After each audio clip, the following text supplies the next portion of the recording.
Nih Pak Ono sebagai pimpinan DPRD, mitranya eksekutif untuk terus melakukan pengawasan, mengingatkan agar seluruh kebijakan publik yang diterapkan untuk warga Jawa Barat khususnya ini berorientasi kepada kemaslahatan, kemudian inline dengan komitmen pemerintah nasional. Jangan sampai kemudian pemerintah nasional punya program yang sangat baik untuk kepentingan penyejahteraan, kemudian di daerah mentok hanya gara-gara proses komunikasi yang tidak efektif seperti hari ini.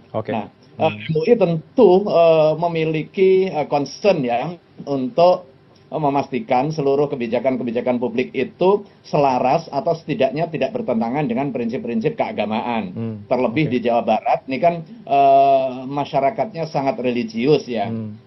Saya menjadi bagian dari warga Jawa Barat nih, saya tinggal di Depok. Karena itu punya tanggung jawab moral karena kebijakan itu akan berdampak kepada saya sebagai warga dan juga kepada masyarakat Jawa Barat secara umum. Dan kami tentu terbuka ya untuk memberikan masukan baik diminta maupun nggak diminta.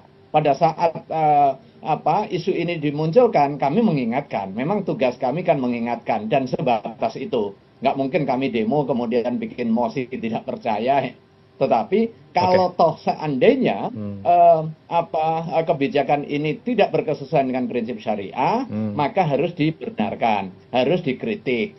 Nah, pada saat kritik tidak didengar dan kemudian menjadi kebijakan, maka secara syar'i tidak wajib ditaati. Baik. Sekaligus closing statement respon Anda juga, Kang Ono. Tentu ini mendapatkan pengawalan, Anda perlu mengingatkan juga ke Pak Gubernur ya, KDM, untuk tindak lanjut dari kebijakan ini. Apakah sejauh ini sudah ada diingatkan, Kang Ono, apalagi nanti sudah ada penerimaan bansos dalam waktu dekat untuk realisasi pada triwulan kedua, Kang Ono? KDM itu kan tidak hobi untuk melakukan komunikasi, apalagi kolaborasi dengan stakeholder yang ada di Jawa Barat. Dan ini terbukti beberapa kebijakan termasuk perubahan penjabaran APBD 2025 pun tidak melibatkan DPRD.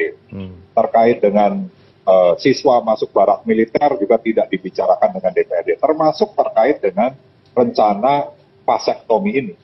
Nah, sehingga kita sebenarnya selalu mengingatkan melalui forum-forum, melalui media-media, dan dibantu juga oleh media CNN pada petang hari ini.